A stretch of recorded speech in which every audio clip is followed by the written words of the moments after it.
చిట్టా నంబర్ 3. చిట్టా నంబర్ 3లా ఇన్ని నేను వాళ్ళ కాళ్ళ కింద పెట్టిన ఆడనే ఉంటాడు.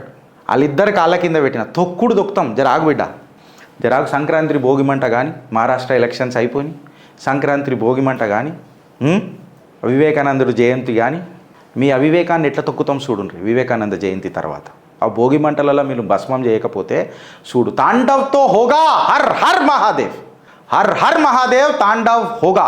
ఇది చూడు నువ్వు పన్నుగా నువ్వు చూడు. ఇప్పుడు నువ్వు చెడ్డేసుకోవాలన్నా భయపడతావు, చెడ్డేసుకోవాలన్నా భయపడతావు. చెడ్డికి విషం పూసిరు అనుకోరా, ఎట్లుంటుందిరా లోపల, తట్టుకుంటావా?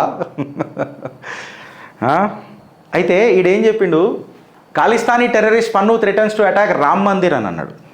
కొన్ని వందల సంవత్సరాల తర్వాత రామ భజన ఆ కపికిషోరుడికి వినబడుతుంది. ఆ కపికిషోరుడికి రామ భజన మళ్ళా వినిపించుడు స్టార్ట్ అయ్యింది. ఇప్పుడు ఆయన ఆ అనిలాత్మజుడు, ఆ వాయునందనుడు, అంజనీ సుతుడు భక్తిలో ఉన్నాడు. గెలుకకు భక్తి భంగం అయ్యిందా? మళ్ళా రావణుడు చేసిన తప్పు నువ్వు చెయ్యకు. వానరుడు కదా, తోకకు మంట పెడదామా, లంక దహించేస్తాడు. లంక మళ్ళీ నువ్వు ఏ లంకలో కూర్చున్నావో ఆ లంక పతిష్టంగా ఉందా చూసుకో. ఇవాళ ఆయన భజనను, ఆయన భక్తిని భంగం కానీయకుండా ఇవాళ భారతీయులు కాపలా కాస్తున్నారు. మాలాంటి కట్టర్ కాషాయ కార్యకర్తలు ఉంటారు. జాన్ హాజిర్ ఫస్ట్ ఆఫ్ ఆల్ అడ ఒక పావురం వచ్చి కూడా రెక్కలు కొట్టుకోదరా రే. నువ్వు నీ స్టేట్మెంట్లు కుర్చీ మడత పెట్టుకో, కిందికి పెట్టుకో. నీకు ఒక విషయం తెలుసో తెలియదో పన్ను, తులసి ఈ ఖలిస్తానీ ఫండింగ్ చేసే ఒకటి ఉంది చూడు, ఆమె అక్కడి నుంచి పోటీ చేస్తానన్నది వెనకటికి. ఓ గాయ గతర మీ ఫిమేల్ ఒబామా. నేను తులసిని అందుకే పొగుడుతున్నా. ఫ్రెండ్స్, చిత్రగుప్తులు ఏదైనా చిట్టా తీసుకొచ్చినామని అంటే అది భారత్ చుట్టుకు, భారత్కి ఏదైనా ప్రయోగం ఉంటేనే మేము తీసుకొస్తాం. నేను స్వార్థపరుణ్ణి, నా దేశానికి స్వార్థం, నా సంపాదన నా ఇదే. ఎంత గర్వంగా ఉంటుంది భారత్ గురించి మాట్లాడుతుంటే. సో అరే పన్ను, నువ్వు ఏదైతే మాట్లాడినావు కదా, ఇది వాస్తవంగా నీకు ఏడదాకా వస్తుంది అని అనేది నాకు చాలా పెద్ద డౌటు. ఎందుకు చెప్పాలనా నువ్వు మోదీని థ్రెటన్ చేస్తానని అనుకుంటున్నావేమో, బట్ ఆ రాముడికి నిజంగా చెప్పాలనంటే ఆ అనిలాత్మజుడి తపస్సు భంగం కాకుండా కాపాడుతుంది ఉపయోగి. ఇది నువ్వు గుర్తుపెట్టుకో ఫస్ట్. సో నువ్వు ఆలోచించేటప్పుడు చాలా ఆలోచించి మాట్లాడు. కెనడాలో ఇమ్మీడియట్గా సిటిజన్షిప్ తీసుకో.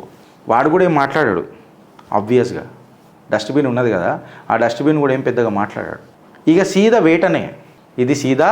వేటనే, ఇది మీరు గుర్తుపెట్టుకోండి ఫ్రెండ్స్.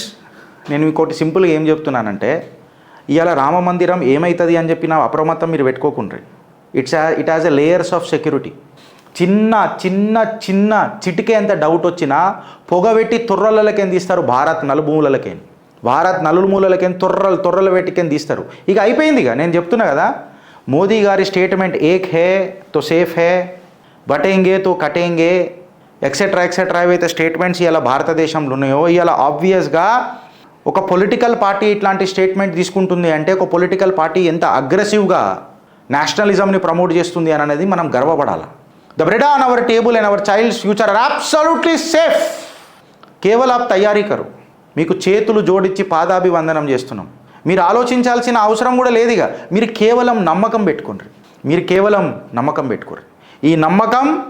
ఈ నమ్మకమే రేపు మనల్ని ముంగడికి తీసుకుపోతుంది, మన సంకల్పానికి కారణమవుతుంది.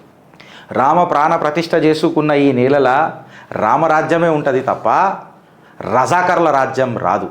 గజ్వాహే హింద్ కలా భగవాహే పాకిస్తాన్ తోని ఛాయ్వాలా షురూ చేస్తారు, గాయవాలా అంత కరువుయా కామాలా గావు అని అంటాడు. మేము చెప్పింది ఎట్లా నచ్చిందో మీకు జర చెప్పురి ఫ్రెండ్స్. మేము చెప్పింది కరెక్టా రాంగా? భారత్ మాతాకి జై.